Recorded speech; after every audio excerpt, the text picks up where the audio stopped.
Film शुरू होती है और इस कहानी में हमारे आने वाले बुरे समय की कड़वी सच्चाई को दिखाया गया है। इसमें दिखाया गया है कि अगर इंसानों ने समय रहते पेड़ों को काटना बंद नहीं किया तो हमारा हाल भी कुछ इस शहर जैसा हो जाएगा।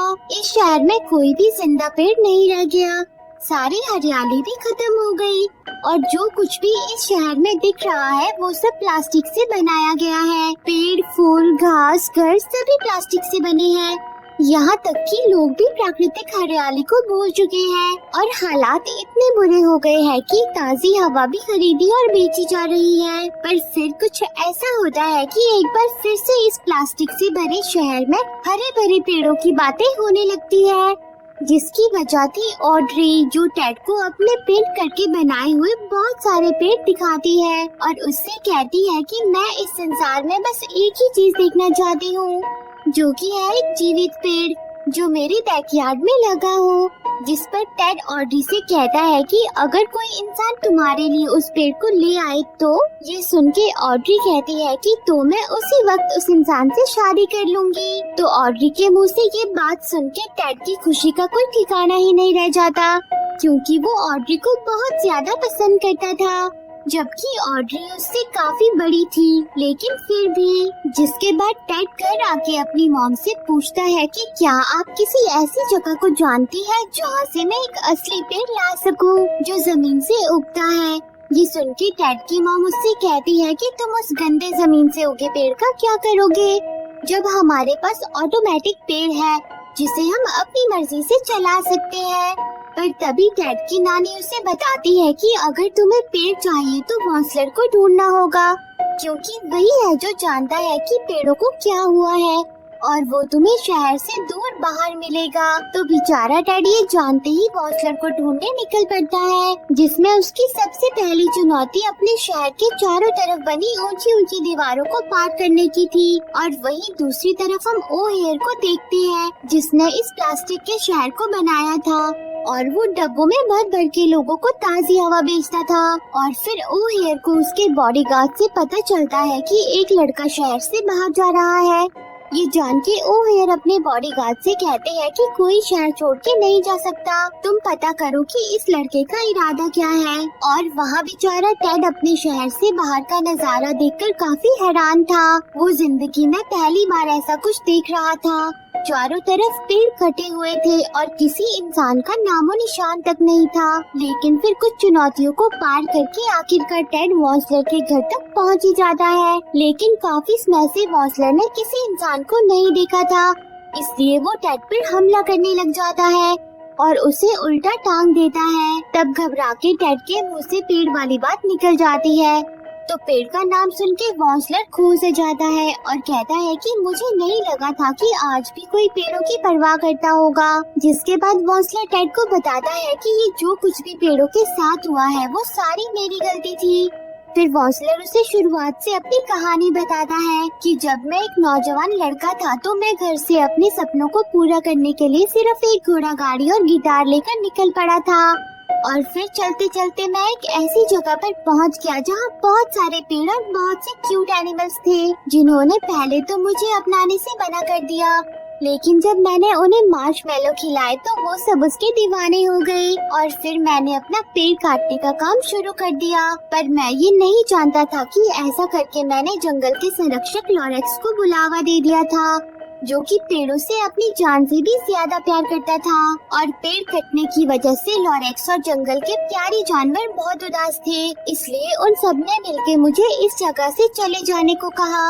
यहाँ तक कि लॉरेक्स ने तो मुझे चेतावनी भी दी थी कि अगर तुम सूरज डूबने तक चले नहीं गए तो कुदरत की सारी ताकतें तुम्हें शराब देगी तुम्हारी जिंदगी के आखिरी दिन तक। पर उस समय मैंने उसकी बातों को हल्के में लिया और कटे हुए पेड़ की सॉफ्ट वूल से एक प्यारा सा स्कार्फ बना के तैयार कर दिया।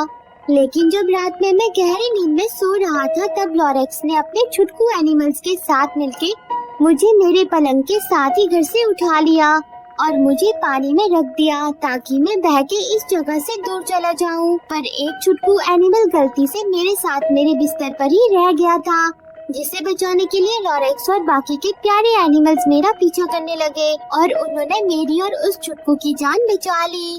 ये देख के मैं बहुत खुश था कि लॉरेक्स ने मेरी जान बचाई। पर जब मुझे ये पता चला कि उसी ने मुझे पानी में डाला था तो मेरी सारी खुशी गुस्से में बदल गई। लेकिन फिर लॉरेक्स ने मुझसे कहा कि यहाँ सभी को पेड़ों की जरूरत है और तुम पेड़ काट रहे हो, जो कि एक बहुत ही बड़ी समस्या है। तब मैंने उन सब की भोली भाली शक्ल को देख के ये कसम खाई कि मैं आज से एक भी पेड़ नहीं काटूंगा। जिसके बाद लॉरेक्स और बाकी के छुटकू एनिमल्स मेरे दोस्त बन गए और मेरे घर पे आकर रहने लगे, जहाँ मैंने उन सबको अपने बनाए स्कार्फ के अलग अलग फायदे बताए। पर उन्हें मेरी बनाई चीज बिल्कुल भी अच्छी नहीं लगी। पर मुझे मेरी बनाई इन्वेंशन पर भरोसा था, इसलिए मैं उसे बेचने शहर में पहुंच गया। लेकिन वहाँ भी मेरा बनाया स्कार्फ किसी को पसंद नहीं आया, जिस वजह से मैंने उसे फेंक दिया। पर वो एक लड़की पर जा गिरा और उसे और उसके आसपास के लोगों को वो बहुत अच्छा लगा। तो फिर क्या था, वो और शहर के बहुत सारे लोग मेरे घर के बाहर पहुंच गए, क्योंकि उन सबको भी वही चीज चाहिए थी जो कि अलग अलग चीजों में काम आ सकती थी। और फिर मैंने अपने बिजनेस को बढ़ाने के लिए अपनी मदद के लिए अपने पूरे परिवार को भी अपने पास बुला लिया और हम सब अपने काम में लग गए। लेकिन फिर मॉम ने मुझे बताया कि थोड़ी थोड़ी कॉटन को पेड़ से निकालने में बहुत ज्यादा मेहनत और वक्त लगता है, क्यों ना हम पेड़ों को काट के ये काम करें। तो उस वक्त मैंने सोचा था कि थोड़े बहुत पेड़ों को काटने से कोई नुकसान नहीं होगा और हमने पेड़ों की कटाई शुरू कर दी। तब बेचारे लॉरेक्स ने मुझे रोकने की बहुत कोशिश की थी, पर मैंने जानबूझ के उसे इग्नोर कर दिया, जो कि मेरी जिंदगी की सबसे बड़ी गलती थी। पर उस वक्त मुझे इसका बिल्कुल भी एहसास नहीं था। मैं तो बस अपने बिजनेस को बढ़ाने में और पैसा कमाने में डूब चुका था। मैं ये देख ही नहीं पा रहा था कि मैं कितनी बड़ी गलती कर रहा हूँ और मेरी वजह से यहाँ रहने वाले प्यारे जानवरों की हालत बहुत बुरी हो गई थी। और मेरी लालच की वजह से वो दिन आ गया जब आखिरी लगा पेड़ भी कट गया, जिसे देख के मेरी रूह कांप उठी। पर अब बहुत देर हो चुकी थी, यहाँ तक कि मेरा अपना परिवार मुझे छोड़ के चला गया, क्योंकि उन्हें सिर्फ पैसों से मतलब था।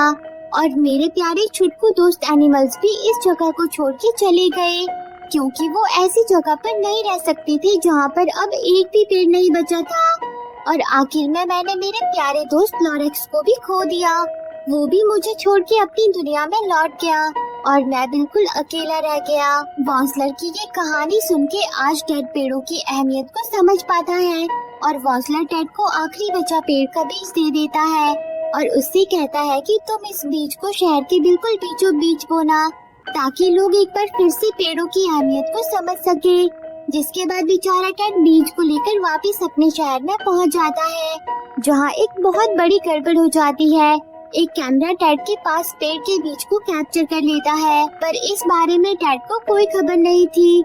वो तो जल्दी से ऑड्री को अपने घर पे आने को कहता है और अपने कमरे में आकर बीज बोने का सामान इकट्ठा करने लगता है। लेकिन तभी टेड की मॉम उसे आवाज लगा के बुलाती है, जिस वजह से टेड बीज को टेबल पर ही भूल जाता है। और जब टेड नीचे आकर देखता है तो वहाँ शहर के मालिक मिस्टर ओहेयर अपने बॉडीगार्ड्स के साथ पहुँचे हुए थे, जो टेड से उस पेड़ के बीज को मांगते हैं। और टेड के उसे उन्हें ना देने पर वो टेड के रूम की तलाशी लेने लगते हैं, पर उन्हें वहाँ कुछ भी नहीं मिलता, क्योंकि टेड की नानी ने पहले ही वो बीज टेबल पर से उठा लिया था और वो उसे देखकर बहुत ज्यादा खुश थी। और अब ऑड्री भी टेड के घर पर पहुंच जाती है और जब टेड उसे बीज दिखाता है तो उसकी खुशी का भी कोई ठिकाना नहीं रह जाता। जिसके बाद टेड की मॉम घर के बाहर नजर रख रहे ओहेयर के बॉडीगार्ड का ध्यान भटका के उसे वहाँ से दूर ले जाती है और टेड ऑड्री और नानी के साथ बीज को बोने के लिए शहर के बीचों बीच पहुँच जाता है, जहाँ नानी एक मशीन की मदद से ओहेयर के स्टैचू का सर तोड़ देती है, जिससे बीज बोने के लिए एक गड्ढा बन जाता है। पर अब ओहेयर भी वहाँ पहुँच जाता है, जो लोगों से कहता है कि पेड़ गंदे होते हैं, उनमें बदबूदार रस भरा होता है। वो जहरीली चींटियाँ और डंक मारने वाली मक्खियाँ लाते हैं और उनके पत्ते यहाँ वहाँ कहीं भी गिरते रहते हैं। ओहेयर लोगों से कहता है कि टेड के पास पेड़ का बीज है, हमें उसे रोकना होगा।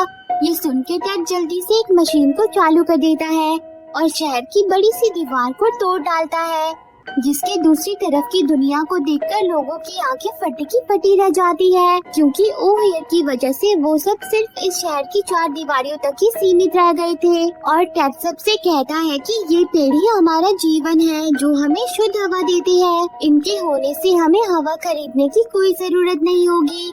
जिसके बाद सारे लोग टेड की तरफ हो जाते हैं और आखिरकार सबको पेड़ों की अहमियत समझ आ जाती है और सब मिलके उस बीज को बो देते हैं।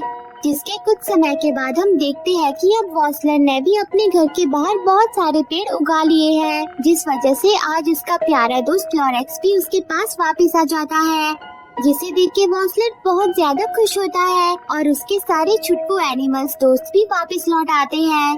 और इसी के साथ ये मूवी एंड हो जाती है। तो दोस्तों, अब आप सबका पेड़ों के बारे में क्या कहना है?